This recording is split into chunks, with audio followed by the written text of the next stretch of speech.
Siapa yang pernah ngerasa begini? Kamu jujur, tapi pasanganmu malah ngambek. Atau sebaliknya, kamu tahu dia nggak jujur, tapi pura-pura nggak tahu demi nggak ribut. Padahal tanpa kejujuran, pernikahan itu seperti kapal bocor, pelan-pelan tenggelam. Di video ini, aku akan cerita kenapa kejujuran itu mutlak, kenapa sering gagal diterapkan, dan apa solusi yang bisa kamu lakukan biar pernikahan nggak jadi bencana diam-diam. Kenapa tanpa kejujuran pernikahan runtuh? Kejujuran itu pondasi. Saat kamu menikah, kamu nggak cuma berbagi rumah, tapi juga hati. Kalau hati disimpan-simpan, dipenuhi rahasia, pelan-pelan rasa percaya ya hancur. Dan tahukah kamu, rasa sayang bisa tumbuh dari kekurangan. Tapi kepercayaan sekali hilang, susah tumbuh lagi. Jadi ketika pasanganmu menutup-nutupi sesuatu, sekecil apapun, itu ibarat menaruh bom waktu di bawah kasur. Kelihatannya adem, tapi nunggu meledak. Alasan umum orang tidak jujur dalam pernikahan. Kita semua tahu kejujuran itu penting, tapi kenapa ya dalam pernikahan yang katanya harus saling terbuka, justru seringkali kita malah nutupin hal-hal tertentu dari pasangan kita sendiri. Yuk kita bahas satu persatu alasannya. Siapa tahu kamu nemu cermin kecil dari kisahmu sendiri. Pertama, takut menyakiti perasaan pasangan. Ini alasan paling umum nih. Misalnya kamu nggak suka dengan masakan pasanganmu, tapi karena takut dia tersinggung, kamu bilang, enak kok. Tapi akhirnya kamu makan sambil ngelamun. Dia ngerasa aneh dan muncul kecurigaan kan. Kok kayaknya nggak jujur ya? Niatnya baik, nggak mau nyakitin, tapi akhirnya malah melukai secara pelan-pelan. Kejujuran bukan soal menyampaikan apa, tapi bagaimana kamu menyampaikannya. 2. Takut konsekuensi atau reaksi pasangan. Contoh lain, kamu punya masalah keuangan, mungkin pakai kartu kredit diam-diam, atau bantu pinjaman saudara tanpa bilang dulu. Kenapa nggak jujur? Karena takut pasangan marah, takut dipandang nggak bertanggung jawab.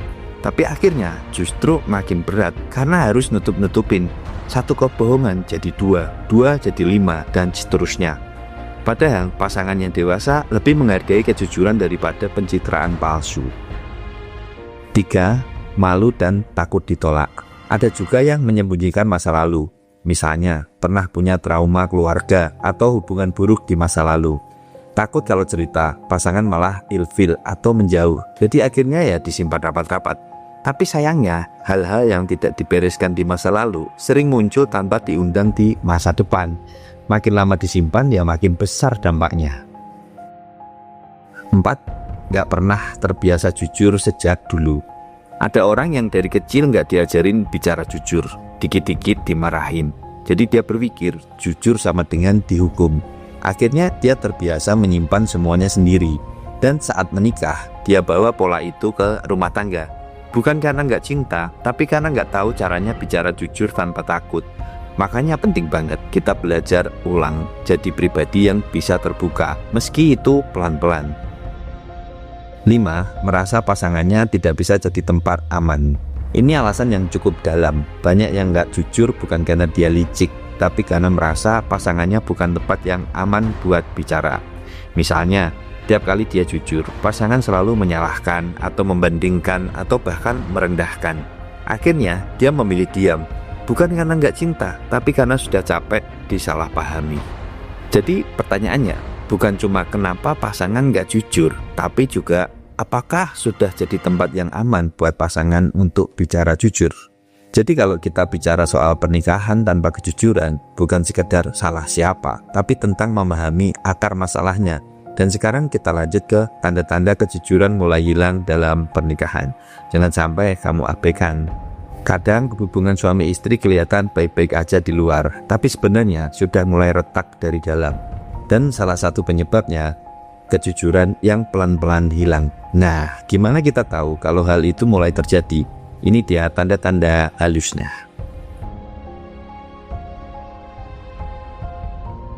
Pertama, percakapan jadi superficial atau sekedar formalitas. Dulu bisa ngobrol sampai larut malam, cerita apa aja. Sekarang, udah makan? Belum? Ya udah. Semua percakapan jadi datar, nggak ada kedalaman, nggak ada emosi. Seperti dua orang sekamar tapi jiwanya di tempat yang berbeda. 2. Banyak yang disimpan sendiri. jarang curhat. Saat kamu lebih nyaman cerita ke sahabat, ke orang tua, bahkan ke media sosial, tapi bukan ke pasanganmu sendiri, itu tanda lampu kuning tuh. Komunikasi itu bukan cuma soal ngomong, tapi soal siapa yang jadi tempat pertama kamu bercerita. Kalau pasangan bukan lagi prioritas tempat curhat, hati-hati, kejujuran sedang mulai sekarat. 3. Terlalu banyak white lies atau kebohongan kecil. Kebohongan putih atau alasan klasiknya kan nggak mau ribut. Ya cuma soal kecil sih, apain diomongin gitu. Tapi lama-lama jadi kebiasaan, dan dari kebohongan kecil lahir ketidakpercayaan besar. Misalnya, bilang udah bayar listrik padahal belum. Bilang mau kumpulan RT padahal nongkrong di pos ronda. Bilang nggak apa-apa padahal sakit hati. Lama-lama ya pasangan jadi nggak tahu mana yang nyata, mana yang dibuat-buat. 4. Gestur fisik dan emosional jadi dingin. Kejujuran itu punya aroma. Kalau dua orang saling terbuka, pelukan terasa hangat, genggaman tangan terasa penuh makna. Tapi saat ada yang disembunyikan, tubuh ikut bicara. Senyum jadi kaku, pelukan terasa formal, mata tak lagi bertemu lama, dan parahnya lagi, kamu mulai berusaha menghindar dari momen berdua. 5. Tumbuh rasa curiga atau kecurigaan yang semakin tajam. Kalau kamu mulai sering mengecek HP pasangan, atau pasangan mulai nutup-nutupin chat, maka mungkin bukan cuma soal privasi, tapi karena kepercayaan yang dibangun lewat kejujuran sudah mulai rapuh. Kamu curiga, dia makin sembunyi. Dia sembunyi, kamu makin curiga, dan hubungan kalian berubah jadi permainan detektif yang melelahkan. 6. Ada dinding tak kasat mata di antara kalian. Kamu tinggal serumah, tapi serasa jauh. Duduk berdua di ruang tamu, tapi pikiran dan hati tidak tersambung. Itulah tanda kalau keterbukaan sudah redup. Dan ketika keterbukaan memudar, kejujuran ya ikut lenyap. Kamu nggak tahu apa yang dia rasakan, dan dia pun tak tahu kamu sedang menahan air mata. Kalau kamu merasa satu atau beberapa tanda ini mulai muncul di rumah tanggamu, jangan buru-buru panik. Karena setelah ini, kita akan bahas cara membangun kembali kejujuran dan keterbukaan dalam pernikahan. Solusi yang realistis bisa kamu mulai hari ini juga, meskipun pelan-pelan. Solusi membangun ulang kejujuran dalam pernikahan. Lalu gimana solusinya? Mulai dari diri sendiri. Sebelum minta pasangan jujur, kamu duluan yang buka hati. Lalu ciptakan ruang aman untuk bicara. Jangan menghakimi saat pasangan cerita. Dengarkan dulu, baru beri tanggapan. Hati kejujuran dari hal kecil. Ceritakan apa yang kamu rasakan hari ini, bahkan jika itu hal sepele. Ini akan jadi kebiasaan. Bangun kepercayaan kembali. Kepercayaan rusak bisa diperbaiki, asal kedua-duanya mau bekerja. Ingat, jujur bukan berarti tanpa luka, tapi luka yang disembuhkan bersama lebih indah daripada luka yang ditutupi sendiri. Ini cerita singkat ya. Ada satu pasangan yang aku kenal, mereka hampir bercerai. Alasannya, istri merasa suaminya dingin. Ternyata si suami menyimpan masalah utang yang gak pernah dia berani bicarakan. Setelah dia akhirnya jujur, sang istri kaget. Tapi justru dari sanalah mereka mulai menata ulang segalanya bersama. Hari ini mereka malah jadi lebih dekat. Kenapa? Karena kejujuran membangun kepercayaan. Mungkin gak langsung selesai, tapi setidaknya mereka berjalan bersama, bukan saling sembunyi. Pernikahan itu gak butuh sempurna, tapi dia butuh jujur. Kalau kamu merasa pasanganmu belum terbuka, jangan langsung menyalahkan. Ciptakan ruang nyaman dulu.